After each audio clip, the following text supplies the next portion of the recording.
our number one asset are our people.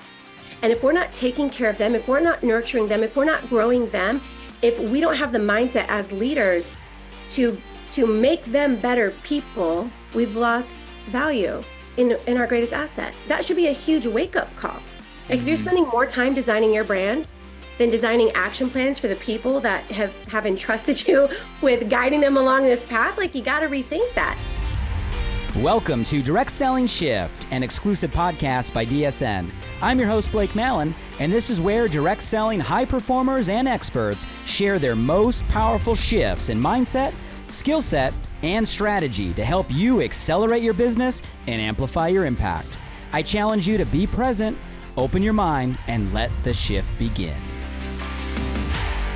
Welcome back to Direct Selling Shift. So blessed to have our guest on the show today, entering her 11th year in the channel. She brings a wealth of experience, actually transitioning from an administrative role in education, teacher, I think even assistant principal, finding her way into this channel now as one of the number one leaders in her company today. She has tremendous skills and strength. I'm talking leadership, creativity, adaptability.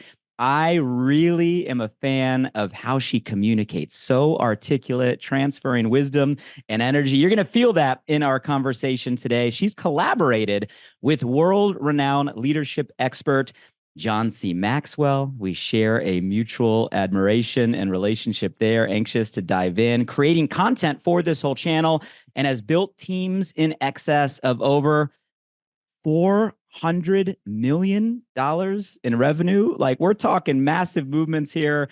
And she loves to lead by example. And I love how she stays grounded in what matters. I'm talking values, honesty, integrity, authenticity. A mom of four, her purpose to inspire others and unlock their full potential and make the most of every moment, personally, professionally, so she can leave a lasting legacy of love and leadership. So get ready, be present with us. This is going to be an inspiring and informational conversation. Please help me welcome to the show our guest, Andrea Gebhardt. Andrea, how are you doing today? I'm doing really well. Thank you. I'm super excited to be here. And as I'm listening to you read the introduction, I'm just over here like, wow. Because I think sometimes you are just in the work every day and doing the things. And sometimes you forget about how far you've come and the transitions that you've made and the things that have taken place. So I'm feeling extremely grateful in this moment and honored to be here. Well, I feel the same way. Thank you for taking time away from your four and your team and everything to pour into us today. So we don't take that for granted. I got to ask first and foremost, though, are you sitting on the floor? Where are you sitting? Yeah. Are you sitting on the floor? Where are you at right now? Where are you tuning in from? This is okay. So yeah, this is my space. This is where I've built the last 11 years is literally from like right next to my bedside. It's a long running, joke in this industry with a lot of people that I've worked with and mentored. Some people are like, I can't believe you still sit next to your bed and you don't have a fancy background and this, that, and the other. I'm like, yeah, this is just where the magic happens. You don't have to have the backgrounds and the fancy this and the fancy that. You just got to show up. You got to be you. And that's really what matters most. So I'm comfortable here, crisscross applesauce on the floor, cup of coffee, the essentials, coffee, lip gloss, and my cell phone. We're good. We're golden. I love it. And everybody has a floor. I mean, it doesn't matter who you are and where you're at your journey. Everybody has a floor. 100%.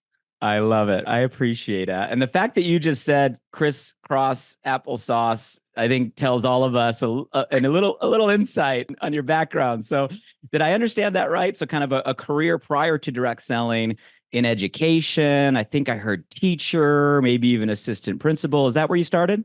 Yeah, it is. I wanted to be a teacher since I was 11 years old. And so went off to school, got those degrees, got into teaching, and I just found my foothold in life there. I just love the opportunity to pour into kids and be a huge part of giving back to my local community. And then I wanted to kind of expand that reach. And so I moved into administration. And then that's kind of where the gateway just kind of opened. I just set my sight on some big goals. I wanted to become superintendent. And then my big life goal is to become the Secretary of Education for the United States of America.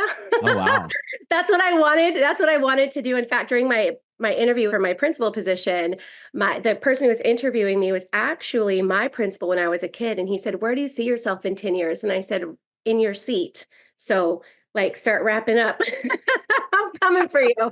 And yeah, so education is a huge passion of mine, and it still very much is so today. What grades or levels did you spend the most time teaching? I spent the most time in fifth grade, and I have to tell you that fifth graders are my favorite. So if you have a fifth grader at home or an incoming fifth grader, treasure that year. It's literally, as a parent, like your last beacon of light, because they're still so moldable and shapeable, and they've kind of started to develop a hunger for a little bit of autonomy from like that fourth grade level. And so they're wanting to be a little bit more independent. And so they're really fun to really work with. And then they go into sixth grade and everything changes because hormones kick in. They still don't understand the need for daily essentials like deodorant. Attitude is in full force. So fifth grade is like that last opportunity to kind of shape and mold them and send them off to be better out there in the world. I love that. It's So, true. It's true. so fun fact. So I grew up and my mom was an educator. So she was a teacher for most of it, then a counselor, then a principal. So I come from a family of educator, and her name is Andrea. So she goes by Andy. So anyway, I had to connect the dots there because I'm like, okay, I get And I now I got got some to meet your insight. mom.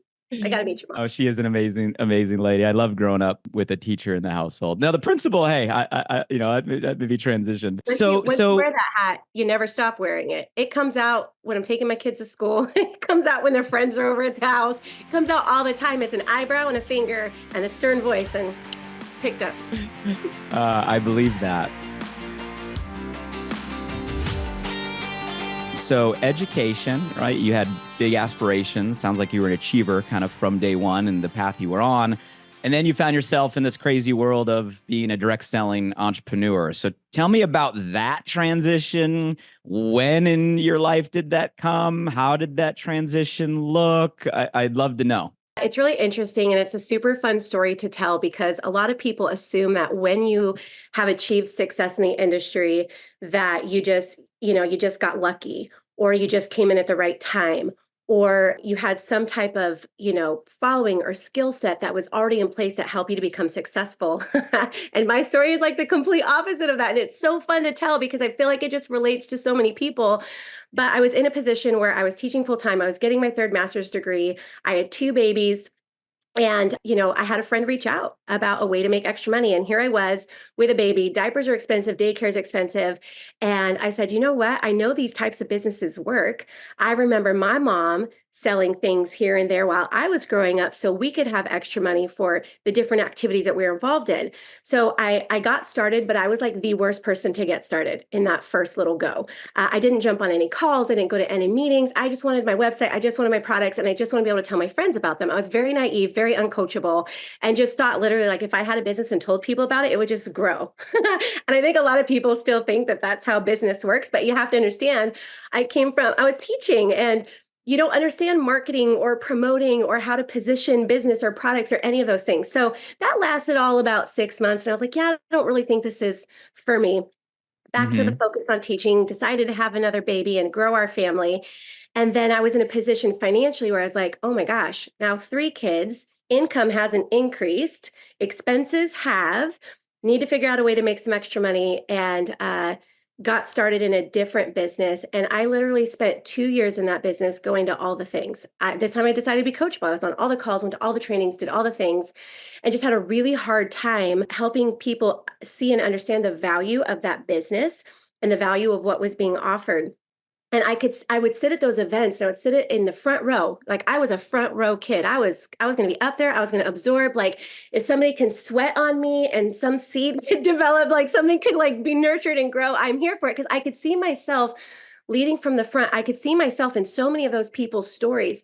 And, it's crazy because I didn't really have success in that business. I didn't. For 2 years, I didn't have any success in that business. However, I learned a lot. I learned a lot about what it takes. I learned a lot about leadership. It actually made me better in my administrative role that I had just started because I was gleaning things that just weren't offered in the educational space.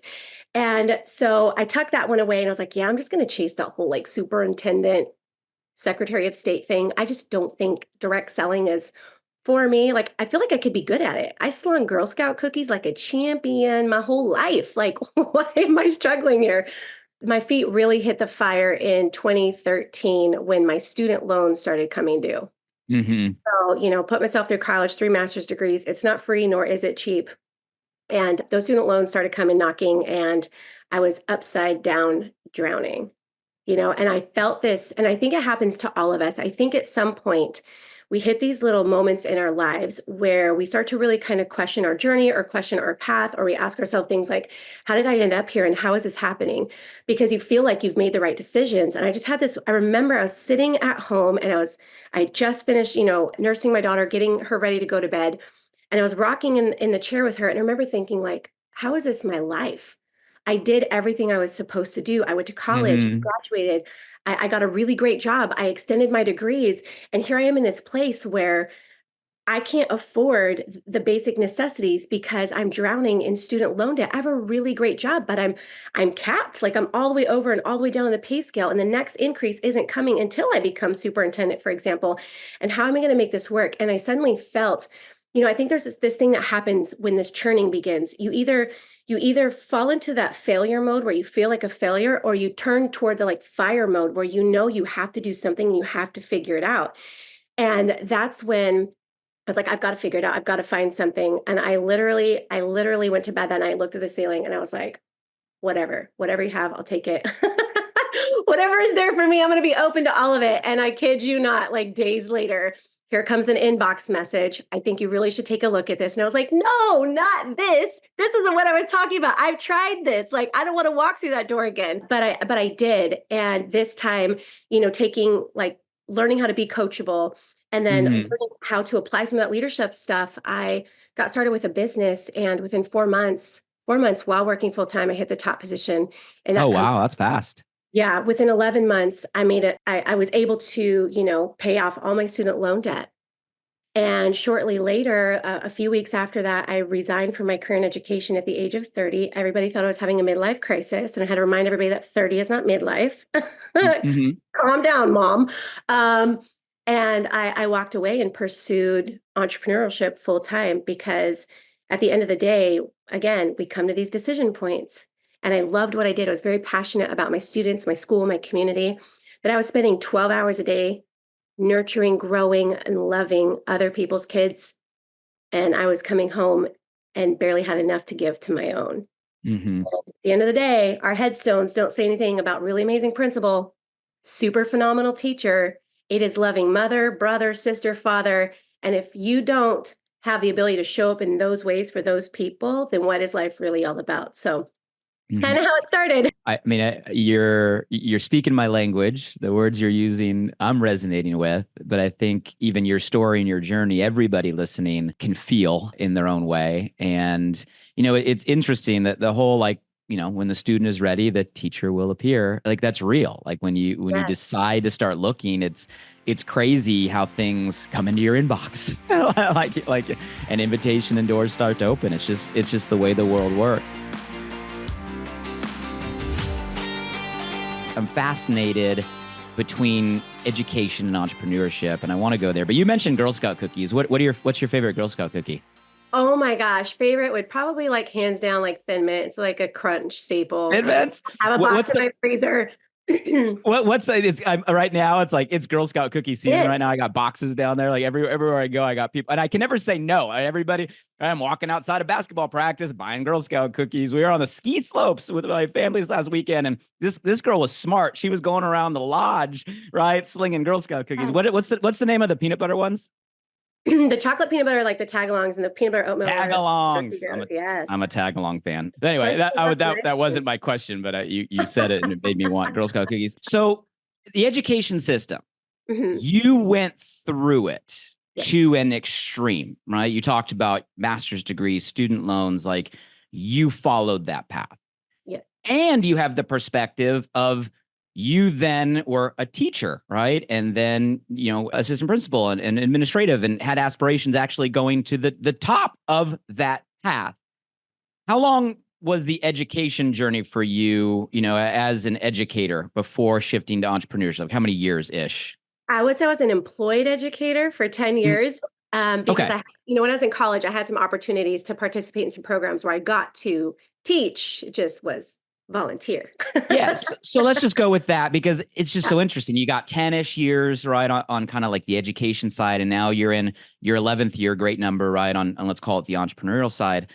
I'm curious, you, the entrepreneur today, right, having that dual perspective in education, going through it and then helping kids go through it. What is your honest opinion of that educational system, right, that still exists in our country today? I'm just curious. Gosh, I feel like this is such a double-edged sword kind of question, especially because I have 4 kids who are currently in the education system. And so what I'm going to Mm-hmm. say is going to sound shocking because like, if you think these things, then why are your kids going through it? I did, a couple years back, I did bring them home. I did homeschool them because I knew educational system didn't have the infrastructure to help kids be successful during like a worldwide kind of like shutdown, and learning from home through a screen when we're like advocating for less screen time isn't exactly conducive to the mental health and socio-emotional wellness that we're looking for children, especially our own. So anyway, oh gosh, the educational system, it breaks my heart to say this because it's so broken. It really is. And there's such an extreme focus on things that, yes, everybody needs to learn. We all need to learn to read and to write and become, literate people. We need to learn basic math skills, all those things. We need to have a greater understanding of our world from a societal level. We need to understand the history of our country and other countries to appreciate what we have and where we are. However, there's so many aspects of it that I just really struggle with. I struggle with the grading system, and you have a kid who gets an A in English and a kid who gets an F in math, and all the attention is on the kid who gets the F in math, and not recognizing that when we grow up and become adults, we work in our strengths. That's what we do. Why not celebrate that and teach that from the beginning? I am a very intelligent human. I also really stunk at math in high school. Like, I failed a whole class, like me.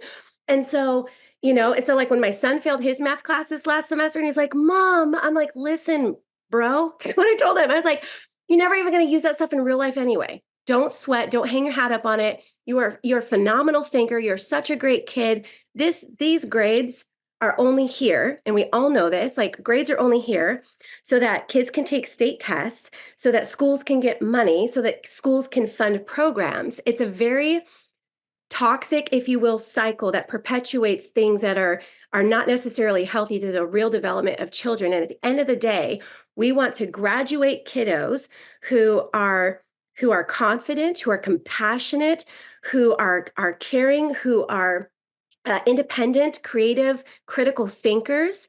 Whether or not you know the formula for something or whether or not you know the difference between a plant and an animal cell doesn't really matter, because if that information has a need to become relevant to you, it will at some point. And that's the thing. I just think we could do so much better. And I know I'm putting you on the spot. I know it's It's probably a okay. tough question, but I think the same thing, right? I mean, and I believe similar to what you're articulating. It's like we're stuck in a process or a system that was designed for a time that no longer exists, and people realize it. But we don't quite know what to do about it. And even us as entrepreneurs, and I have littles as well. So mine are in kindergarten and second grade, and I'm going through that same right processing of what do we do as parents? How do we set our next generation up to be the best? So kind of fast forward 11 years for you now on the entrepreneurial side. What did that shift or that bridge look like for you, right? Having the supposed to in your mind, having lived it, achieved it, having taught it, and now an entrepreneur, right? Was that shift easy? Did you have to change a way of thinking? What did that look like for you? And even more so now that you're leading communities of people, what are some of the things you teach, right? Helping people transition from their supposed to their traditional path, the programming they've been given to set themselves up to become an entrepreneur and have success in this lane. The transition for me, it felt it felt very natural, because it went from teaching teachers, for example, certain programs or strategies we're going to be implementing and holding professional development in that way, or even teaching kids, for example, coming to a place where, you're meeting up, excuse me, you're meeting up with them, you are, pouring into them, and then you just shift it over, and then you're just talking about different things. You're still Mm-hmm. you're still leading, you're still offering, you're still pouring in. So that transition, I think the hardest part of it was me feeling a little guilty initially leaving the educational space because I knew I was making a difference. And then when I realized that I was having an indirect effect, meaning now instead of pouring into kids, I was pouring into adults and their parents and their aunts and their this. And if I can make those people better, they have an opportunity to make their kids better. And then I got Mm-hmm. really fired up about, not just selling a product, not just building a business, not just building a team, but building people. So all of a sudden, these living rooms or these event spaces or the people I was meeting online, it became an opportunity to help them become better humans so they could impact the humans that they're around. So the transition kind of developed like that. Mm-hmm. And now today, leading communities of people and having the opportunity to show up in the online space in lots of different capacities to add value. It's, I'm still in 100% growth mode. I'm a big believer that you're either growing or slowing. And so I can't wait to learn something new that allows me Mm-hmm. to take that information and turn around and share it with other people so that they can grow and benefit from it too. One of my daily mottos actually I've written down is, look for a way to add value to someone today. And so any way, an opportunity I can do that, I'm stepping up to it because that's really what this space is about. I feel like the direct sales industry is such a underestimated industry, Mm-hmm. for what the full opportunity for impact really is for people. And there's a lot of blessing involved in that. And I just think it's really incredible. Like once you switch your brain from, selling products to building a business, to building a team, to creating income and all those things, to building people and making a difference and increasing impact, the work changes, the meaning behind the work changes. And because the motives and the mindset shift into a much healthier, more long-term space, I feel like you're so much more effective because it just the authenticity is there. Mm-hmm. Did I I love. answer all? Yeah, and there's no right or wrong answer. I was curious your perspective on it from your path because it is a unique path, right? And although all of us aren't teachers and not all of us have master's degrees, we all came through the same system, and everybody listening to this is now on an entrepreneurial journey, and it does take a different mindset, right? It does take approaching it a different way. And we all have to make that shift from where we came from to where we're living. So I think what you said is perfect, and I appreciate just the transparency there. And your perspective is unique, and you touched on something there. You said, building people. And, I do agree that what we do here, it is kind of under promoted, undervalued, under communicated of what we really can do in building people. And I know you and I were going back and forth on voice notes kind of before today, and you've been reflecting a little bit on the kind of the shifts you've seen over your 11 years now in this channel. And I loved some of the things you were just sharing with me personally. And I'd love it if you kind of go deeper on that for our audience here, like the last 11 years, kind of where you started, some of the things that were core in this business then, kind of some of the things that have changed through pandemic and today. Maybe go deeper from your vantage point as a leader.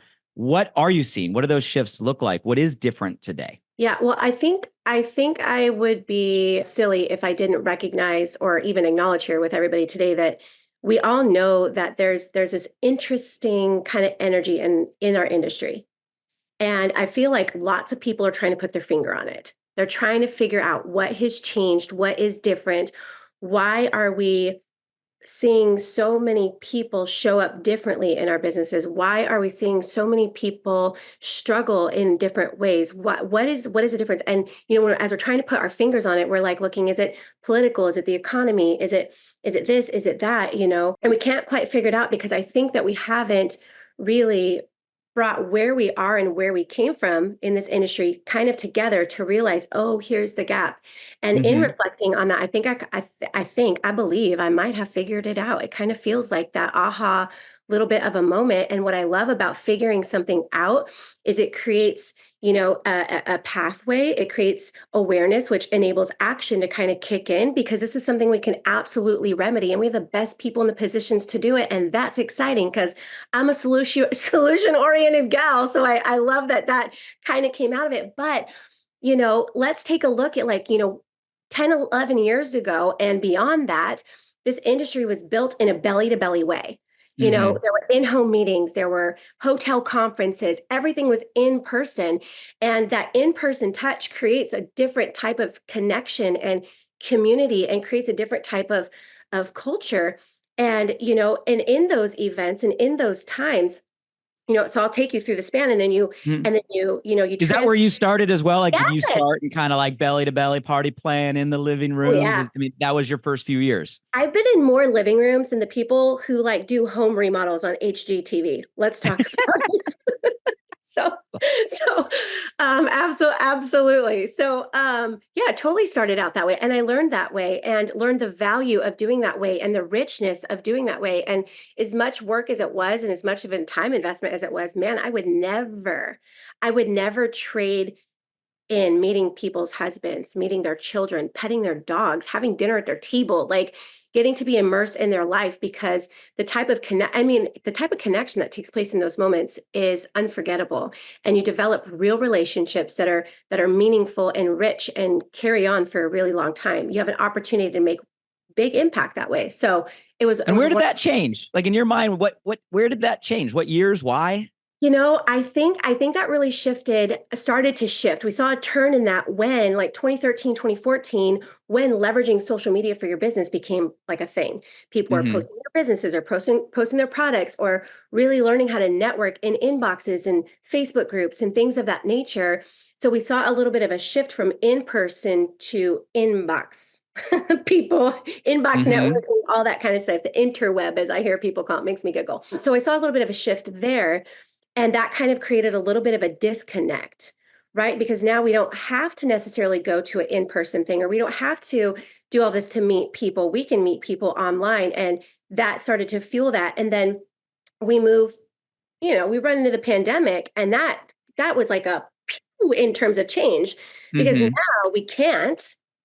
So we got real crafty real quick, all of us direct sellers, on how can we build value, add value, build teams, build connections in the online space. So much so that we got really great at it. And lots of businesses everywhere had incredible growth, incredible success during what most people would have perceived would have been a really difficult time to do it, because we adapted so quickly. But a lot of times when communities or cultures or humans even take a strong, adaptive turn, they lose Hmm. sight of the very things that contributed to where they are. They lose sight of the things that matter most, because we found an easier, faster, more efficient way to do something. Hmm.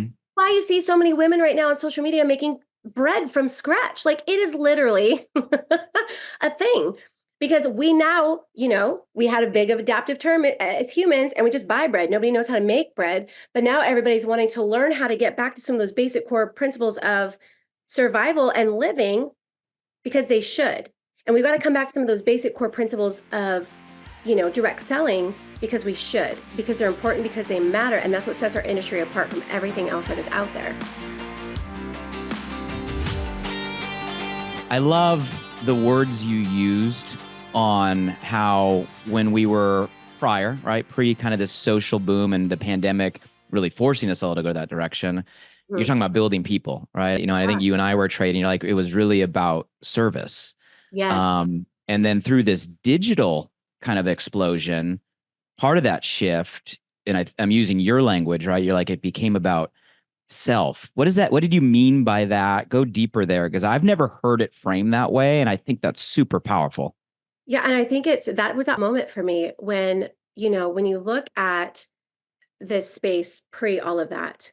Hmm. Everything was about getting people in a room. Everything was about adding value. Everything was about teaching people, building mindsets, building character, teaching values, teaching, we had to teach people how to think, and how grateful are for some of those great thought leaders of the past, like the Zig Ziglars. And John Maxwell, like we could go on and Hmm. on and on, who have spent their lives, doing that kind of work. And, our industry became very adoptive of all of that because we understood that to be an entrepreneur, you have to think different. You have to be wired different. You have to move differently in the world because we've, obviously we talked about being programmed with all these other ideas, notions, and beliefs. We have to like unwire some of that stuff. And it's that thought leadership that does it.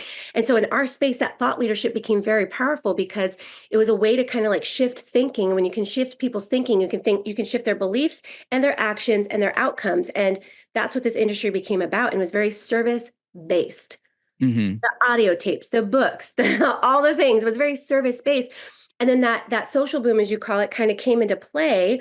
And then about 2015 or 16, suddenly everything in the online space shifted from serving others to shifting to yourself and building your brand. And there's this huge message about build your brand, lots of trainings, build your brand, build your brand, build your brand. And suddenly everybody's got their own logo and they've got their own websites and they've got their own this and they've got their own that. And sure, brands, you want to have a brand. Brands are essential when you're going that direction.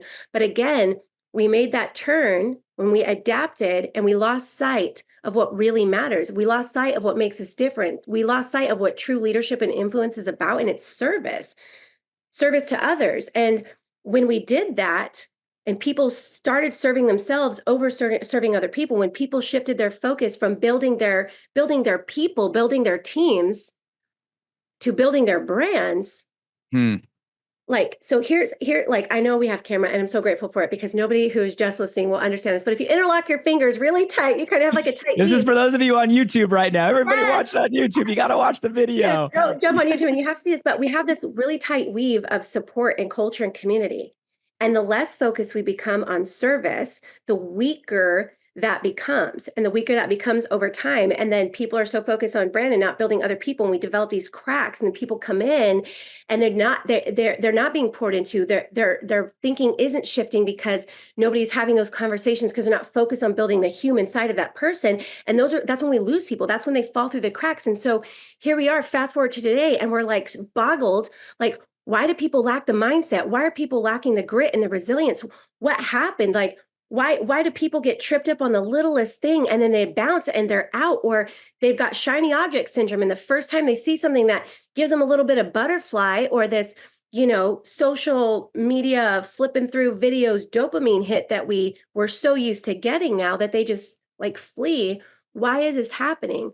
It's happening because we've spent if we go from 2015 to now, almost 10 years focusing on self and not service. And we have to change that. We have to bring it back, because in our industry, our number one asset are our people. And if we're not taking care of them, if we're not nurturing them, if we're not growing them, if we don't have the mindset as leaders to make them better people, we've lost value in our greatest asset. Like, and that should be a huge wake-up call. Like, if you're spending more time designing your brand than designing action plans for the people that have entrusted you with guiding them along this path, like, you got to rethink that. You got to rethink that. Because at the end of the day, without your people, you really have no brand. So that's the principle coming out. You better figure it out. You better get with it. I mean, Andrea, what you're dropping right now is so deep and so right and so needed at a level of awareness across the channel. I mean, I hope you listening right now just got everything that she put out, because it is a shift moment and it is absolute truth. And I love the way the language and your ability to communicate is, I mean, it's a gift, but it's truth. In person to inbox, the industry went that direction. Service, and not like fake service, not like service because you got a bonus check on Friday, but like a real intention of building people so they could build the business like authentically to self. Are you spending more time building your brand than building your people? Gut punch. Gut punch. Like, look at your hours. Like, look at your hours.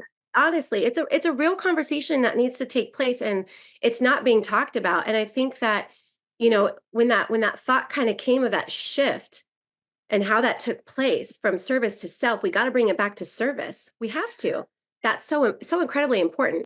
I feel like there's so many people from high leadership levels. I feel like there's a lot of CEOs right now who are having the conversations of like, what's happening? What's going on? Like, because things have slowed down or stalled out. And Hmm. I'm a big believer that, um, when things seemingly fall apart, they're falling into place. And there's like four reasons why that happens. And we're in that pause moment. It's like pause, pruning, preparation, and positioning. That's what I teach. And Hmm. we're in that pause phase of like, let's pause for a minute. Where can we do better? How can we show up better in this industry? And I feel like, until we have this conversation and the emphasis gets put back on service, it's got to be a collective movement. Because when you think about the leaders that we have that have built, yeah, cool, great brand, great logo, cool graphics, amazing this, amazing that. But like they're so talented and they're so gifted and they're so equipped. Like let's flip that service switch and do some big things.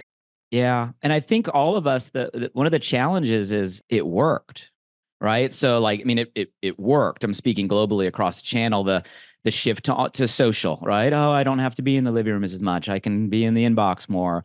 The pandemic forced the whole world to adapt because we had to. There was no other way. So it became an accepted method.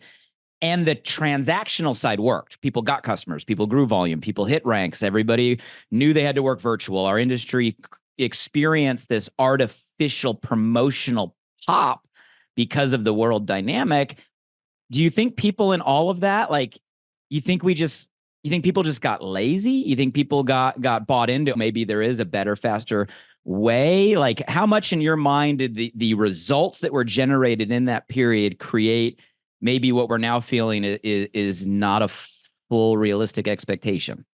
That's a really interesting question. And I love that we're getting to talk about this because again, this is everybody trying to put their finger on, like what happened and how come and why is our company, or have our teams kind of backslided? And we know, okay, your team is always going to fall back on the level of leadership.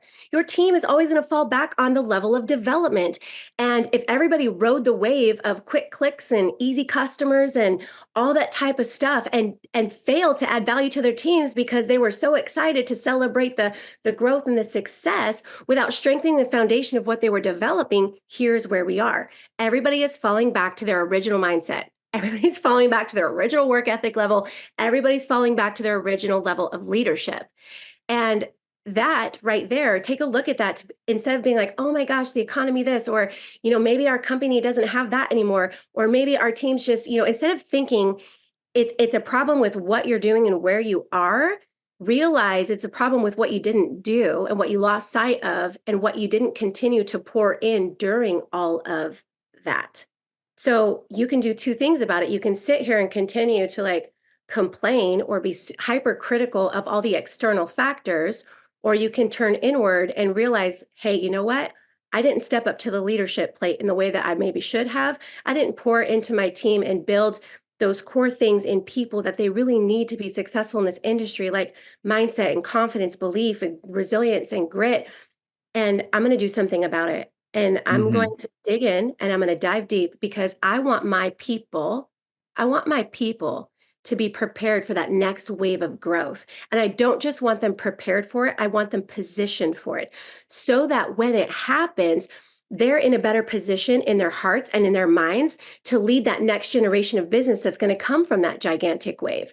And if I do better, guess what? They're going to do better. And when they do better, that next group does better. We have such a rich opportunity here to do it right, to do it in a way that is based on the foundational principles of what leadership is and how we can really leverage that in this space, all at the same time of using really incredible technology and using the online space to build business and creating more opportunity for more people because we've never had the opportunity at our fingertips and our thumb tips literally like we do today. So if we can bring all these things together, this industry is actually going to rise to the level that it's been predicted to do for so long. You've kind of gone down this path already, but let's go deeper on, okay, so now what? All right. So let's say that everything you're articulating so well, like that is what happened. Like we had this core of culture and intention and people building and connection and community and relationship. We went into this phase of inbox and clicks and then pandemic, which was a whole reset. And people that are now not in the industry 10 years or 11 years, but only in the industry through pandemic, which is probably like half the people involved in the industry, like never had the prior references. So in your language, they haven't gotten right really what they need mindset wise, skill set wise. So let's fast forward. And so here we are today. So what does that mean for us today? I don't want people to misunderstand, because does that mean we don't build the brand? Does that mean we don't do the stuff on social? Does that mean we go all the way back to connection, right? Or like, where in your mind does this level set, kind of old school meets new school, lessons of 10 years ago, lessons of 3 years ago? What are you doing yourself? What are you doing with your team? And how are you bringing these pieces together? What does that look like for you and your community today? I think it's a both and situation. You can do in person and you can do online.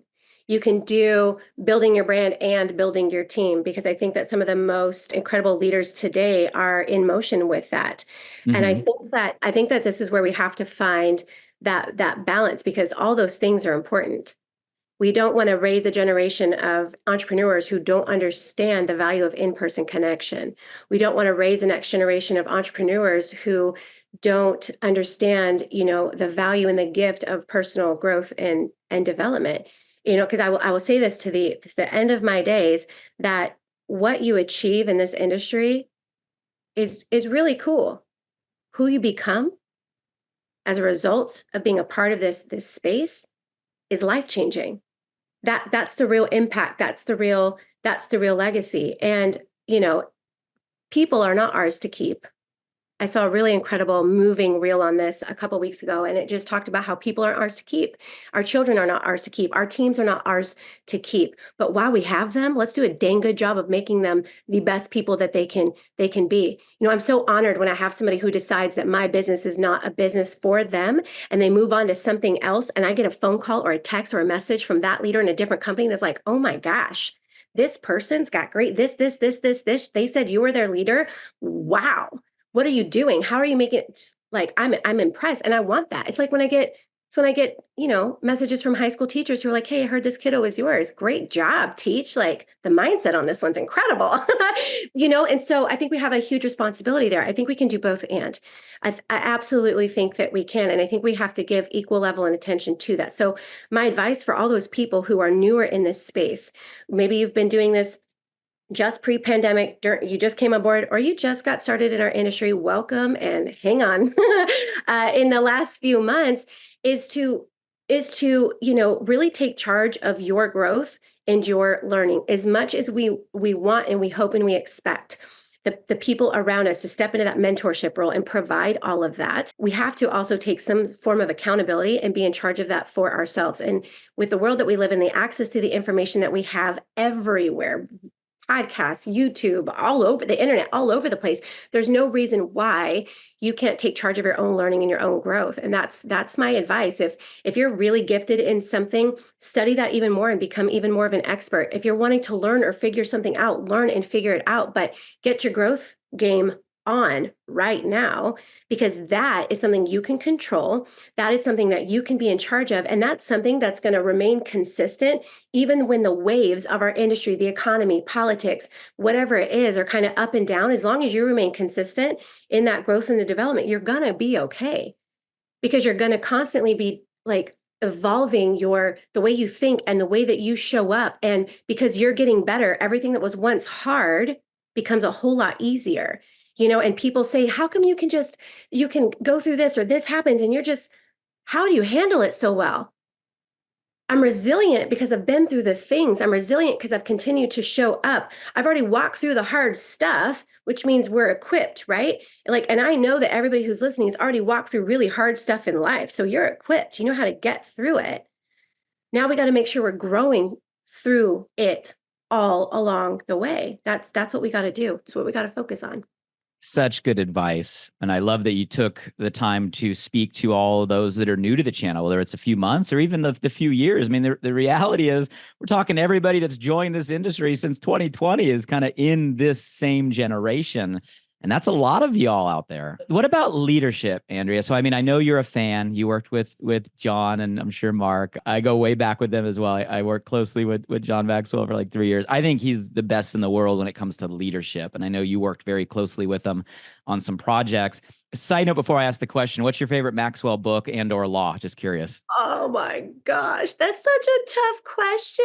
I mean, Oh, anyone. It doesn't have to be number one, just a one. What's one I that you think the love? law of contribution is my favorite. That's in the 15 Okay. laws of growth. Law of contribution for sure my favorite. I think that needs to be taught in like kindergarten. That like needs to be broken. I'm like, John, I'm constantly telling John, you gotta, like, can we make this for like every grade level? You know, like what to expect when you're expecting books, all the ladies out there. I want this like leveled and scaled for every level of life, kindergarten through high school. And then my gosh, probably my favorite book right now that I just dove back into is The 5 Levels of Leadership. Ah, so good. It's amazing. And that book is so delicious because it's something you can't read once. You've got to read it over and over. You've got to study that book. In fact, I recommend it to every growing and developing leader because it's so incredibly important.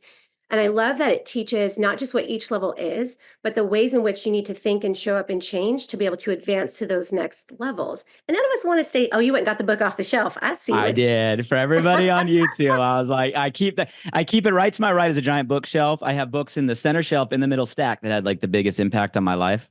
Yes.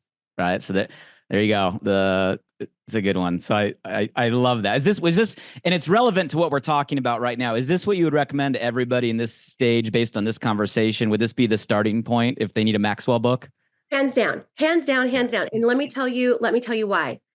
Go back to like when I told you when I first started in this industry, transferring from education, I didn't understand why people weren't like interested in my products or wanting to join the business. And because might have been a level 3 to 4 leader in my position as an administrator of a school, but here I change over to this industry and I start out with level 1. And until you read this book, you don't understand how that is or why that is. And so yes, absolutely, because everybody needs to know and understand why. When you show up suddenly as a business owner, as an entrepreneur, why it doesn't always take off the way you think it will. And it has nothing to do with whether this was the right decision or the wrong decision. It has more to do with your position of credibility and leadership with others. And so when you can like break that down, it takes the pressure off yourself. And then you just literally have a lifelong roadmap to leadership and success in that book. Let's transition. I want to be mindful of your time. I could literally go all day on these topics. I love your energy. I love your passion, and I love your insight. I think it's so valuable and so spot on. And I want to leave time at the end for any closing remarks you have for anything that we covered or didn't cover that's on your mind or your heart that you feel is important. But I want to shift gears real quick and just do kind of a rapid fire round. And if you've listened to the show and everybody who's kind of been following the show, they're kind of similar questions I asked all guests. And it really is around the theme of the show on the shifts. And we've danced on a lot of these topics already in the things you've given all of us. No right or wrong answer. First thing that comes to mind in like one sentence. And it has to do with just the most powerful mind shift or perspective shift or belief shift, starting with your professional life. Like if you were to go to one shift, you went from thinking this to thinking this, that has led you to where you are today professionally, right? As a top earning direct selling entrepreneur, what shift would that be? Probably the figure outable shift. That shift of coming to a place and not knowing what to do or not knowing how to move forward or get through something. It just reminded myself that there's a way through all of it. Everything is figure outable. I think Marie Forleo kind of coined that term, but it absolutely is. And that simple reminder kind of like de-escalates sometimes that stress, concern, fear, doubt, worry, and reminds me that there's a way through everything. So I love that because it keeps me moving forward. I love that. I don't know if I could say it, but I love it. Everything is figure outable. Same question, personal life. So, outside of you as an entrepreneur and a leader in this channel, just personal life, right? You as a mom, you as a person, you as a human, what's been one of the biggest shifts, right, that has led you to where you are today personally? It was probably going from I have to be the best in every role. I think women feel a lot of pressure in that arena. Be the best mom, be the best, wife, be the best ex-wife, be the best at all the things, the homemaker, the house cleaner, all those roles that we wear, this weird pressure to kind of be the best in that space. Thankfully for being a part of this industry and having the opportunity to be surrounded by such incredible women with different levels of wisdom and perspective, to then having that shift of my best is the best. So if some days I've got 75% to give and I give that 75%, I did my best. And taking that pressure off myself of being the best to just doing my best and feeling good about that has really kind of silenced some of that mom guilt and that mom shame that kind of can come along at different periods. And it's also been such a great lesson to transfer on to my kids as well. So yeah. So good. So good. Don't try to be the best, try to be my best. And that's within our control. We can all do that. I love that. Last shift is really more of a visionary question, kind of an aspirational question. You know, the great thing about working with DSN is, you know, these conversations really do have the opportunity to go out to every company, you know, every community, you know, across the world that plugs into this platform. And there's a lot of us, you know, last stat I read, I think it's something like 115 million entrepreneurs right now that are using this business vehicle to promote something they're passionate about. Like, that's a lot of people. And I often just fantasize, like, what if every one of us just got on the same page? Every one of us, like, you know, had the same shift. So my question for you is, if you had that power, like you could snap your fingers right now and give every single direct selling entrepreneur everywhere a single shift, what gift would you give them?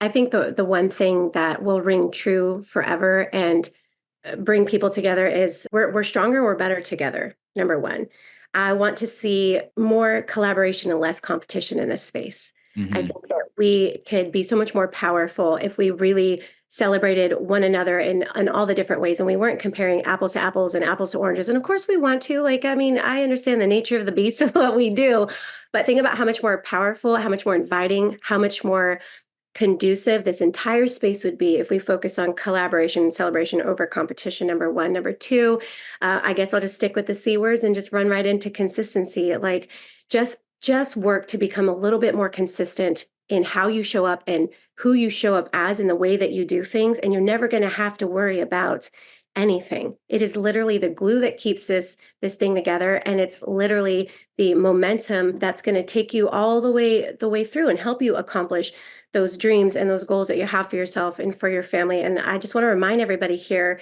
that you are 100% the momentum that you are looking for. So beautiful. You know, I want to get any other closing thoughts that you want to share. This has already been so valuable. I've loved this conversation. I hope everybody listening right now, you listen to this again and again and again, because I do think, Andrea, you've really shined a spotlight on something the whole channel has been feeling over the last few years. And I think even people that joined yesterday or last month can get value understanding the context of what is happening in the world, in this channel, and the teams and their companies today. So, I mean, I hope this gets out to everyone. You know, we covered your education, the ability and understanding that we have to maybe unwire, all of us. Some of the things we've learned are supposed to make the entrepreneurial leap, and that's okay, and that's normal. You've given us a ton on where the industry came from, what we went through, where we are today, and how we got to maybe bring these pieces together. I love your visual for those that are watching on. I think that's perfect. And how maybe we're in kind of a state where things are getting pulled apart, and we got to get back to service. Right. You know, we got to get back to helping people and building people and equipping people to handle what it means to be an entrepreneur. So much today. And I love the shifts that you just gave personally, professionally, in the world. Is there anything else you want to leave us with that either we've covered or something brand new, or just something that's on your heart that you think is super important and powerful for us right now? I just want to remind people, whether you've been doing this for a few days, a few weeks, a few years, to take yourself back to when you got started and remind yourself of why you got started. Remind yourself of what it was that you were looking for, what it was you were in search of, what it was you wanted for your life. Because I think that we all have these moments. And again, I experienced it myself, where one day you wake up and you realize, that you were made for more, that life shouldn't be a constant struggle, that there is opportunity out there, and because you feel it. And I think as entrepreneurs, we all have it, like we all feel it. And I think everybody's got a little bit of an entrepreneur in them. And I just feel like some people are slow to wake up to it. But just go back and remember why you started, and actually flesh it out, write it down, and look at that, because that is the core of what made you open up your mind. That is the core of what made you decide to get started. And that one thing will always be at the core of why you continue to do this. I wanted more time with my kids. I wanted more options in life for them. I wanted to be more present. Those are the things. That's why I got started. And to this day, that is why I still continue to show up in the way that I do, because I don't ever want to lose that. I don't want to lose the moments, the conversations, the opportunities to be there, to be with them. And I will fight tooth and nail to help as many mamas unlock that as possible, because that's the richness of life. That's the gift of life. And so to stay very closely connected to that. So when you hear people say stay close to the fire, we're not just talking about stay close to the leadership and stay close to, the systems and the business and the models and all this. No, it is stay close to the core reason of why this mattered to you, because that is when that's what's going to get you through the moments when it's tough, the moments when you feel challenged, the moments when you're experiencing adversity. Come back to that every single time and look at that and ask yourself, like, do I want to give this up? Am I willing to trade this out for this season of challenge? Am I willing to let all of this go because things aren't maybe turning out or working out like I thought they were? And I'm going to promise you that when you come to that moment, the answer is going to be like, heck no. And then you get to like saddle up, harness that energy and redirect all of that stuff to a more positive channel that's going to propel you forward instead of push you back. Like, I'm so done with people allowing themselves to slide back into old ways, to slide back into old habits. You've come forward, keep moving forward. You've never been more capable, more equipped, more intelligent, more able, more anything than you are in this moment right now. So grab a hold of all of that and go make some good with it. Find your fire, stay close to your fire. And Andrea, you are absolutely lighting our fire in today's conversation. If you're alive out there and you're listening, I know you're leaving this chat absolutely on another level. I'm just really looking forward to this airing and getting it out there so that people can just hear it and kind of compose their thoughts around it and hopefully get into action mode. I hope that a lot of people are wakened and shaken and feel called after this to flip that switch for themselves, because I think that it's going to bring awareness like, ooh, yeah, I haven't really been focused on the right things, and it's showing up in our teams and our production. So thank you for having me be a part of today. Oh, I'd love that. We speak the same language and share similar beliefs and values for sure. I appreciate you. You are a light for this industry. Thank you for transferring energy into all of us in today's conversation. Thank you for going deep and maybe some tough questions and offering just some insight that I think can provide so much clarity for so many people right now. You guys, usually at the end of these conversations, I say, hey, it'd be good if you share, like a shift is a gift. I believe all of that. No, we're putting on our teacher hat in this conversation. This one is absolutely mandatory, required sharing. It's a requirement. You're all going to get a gold star. You need to share this immediately with everybody in this channel. It is required, because I promise you the dots that were connected in today's conversation, they'll make an impact. They'll help so many people. They need to hear it. And more so, the solutions that Andrea gave us on next steps and what we got to do to bring that old school, that new school, that in-person, that inbox, that service and self, and all that together in a new, a better way, so we can reach places and people we've never reached before. So we appreciate that. Share the show. DSN is doing a great job putting out social clips you can share. We're on all the places, all the platforms. If you want to listen, you know where we are: on Apple, on Audible, on Spotify. I'll tell you that Andrea gave some great visuals today. So YouTube's a great place if you want to watch the video and catch everything we were sharing there as well. And directsellingshift.com, that's the website. If you want to give us any feedback, future topics, or nominate future guests, we appreciate all of you. Andrea, thank you for taking time away from your family, away from your team. Absolutely enjoyed today's conversation. And thank you for helping us raise the tide across the channel and make an impact so we can go after that vision that you painted for all of us today. I appreciate your time. I loved being here, Blake. Thank you so much. Thanks, everybody. See you next time.